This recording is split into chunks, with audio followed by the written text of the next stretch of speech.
আপনি কি হাঁটু, কোমর, আঙ্গুলের জোড়ায় ব্যথা অনুভব করছেন? হতে পারে আপনি ভুগছেন অস্টিও আর্থারাইটিসে। অস্টিও আর্থারাইটিস হলো এক ধরনের জয়েন্ট ডিজেনারেটিভ ডিজিজ, যেখানে হাড়ের মাথার উপরে থাকা কার্টিলেজ ধীরে ধীরে ক্ষয় হতে থাকে। এর ফলে হাড় একে অপরের সাথে ঘষা খায় এবং ব্যথা, স্টিফনেস ও চলাফেরায় অসুবিধা দেখা যায়। এই রোগ সাধারণত মধ্যবয়সী ও বয়স্কদের মধ্যে দেখা যায়।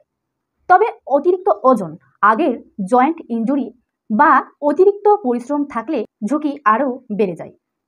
এর সাধারণ লক্ষণগুলি হলো জোড়ায় ব্যথা, স্টিফনেস, মাঝে মাঝে ফোলাভাব, সকালবেলায় বেশি স্টিফনেস, নড়াচড়ায় কষ্ট।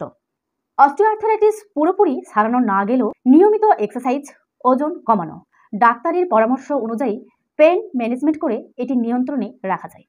নিজের হাড় ও জোড়ার যত্ন নিন, সচেতন হন, সুস্থ থাকুন।